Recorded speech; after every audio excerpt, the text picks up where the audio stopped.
Coverage on this story starts with ABC 15's Rudabeh Shabazi. And Rudabeh, even though the key components of this immigration law are on hold, there are still plenty of events and protests going on as planned.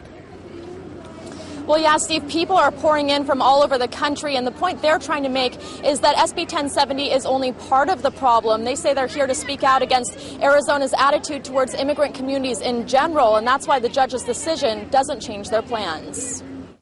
SB1070 is not the only thing that we're working against here. It's a much deeper and more historically rooted environment of racism. Though some major provisions of the law that threw Arizona into the national spotlight were postponed, protesters from around the country are pouring in to say there is much still to be done. We came here because we're pretty horrified by what's going on. We think that this is very wrong. We think it's setting a tone for the country. We've heard now that you guys have neo-Nazis doing armed patrols in the desert. They come by car, plane, and bus from around the country, mobilizing with local activists who still plan to carry out their protests, prayers, and vigils. It's a big country, and one person can only have so much effect, but we're going to do what we can.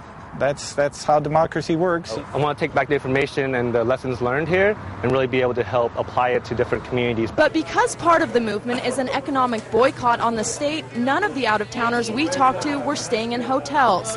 They're crashing on floors, couches, and even in the back of cars. Some volunteers are staying just to provide a floor for me to sleep on and a half-full air mattress. And you can expect various forms of civil disobedience tomorrow. They're talking about marches, vigils, and protests. And though the law was not what was expected, it still does go into effect in the next couple of hours. And when it does, we'll be here to bring you live coverage. Reporting live at the state capitol, Rudabeh Shabazi, ABC 15 News. Thank you so much, Rudabeh.